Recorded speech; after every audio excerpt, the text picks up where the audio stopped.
Anda kembali menyaksikan Kompas Pagi bersama saya Asri Gunawan. Saudara Komisi Pemilihan Umum membantah telah melanggar hukum karena menerima pencalonan pasangan Prabowo Subianto dan Gibran Rakabuming Raka sebagai peserta Pilpres 2024. Dapat diperbolehkan masuk?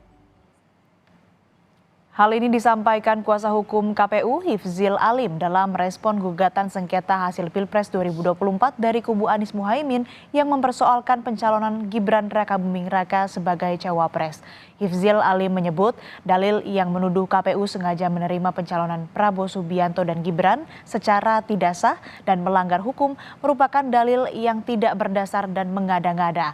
Pihaknya mengklaim tindakan KPU menerima pencalonan Prabowo Gibran sudah sah secara hukum.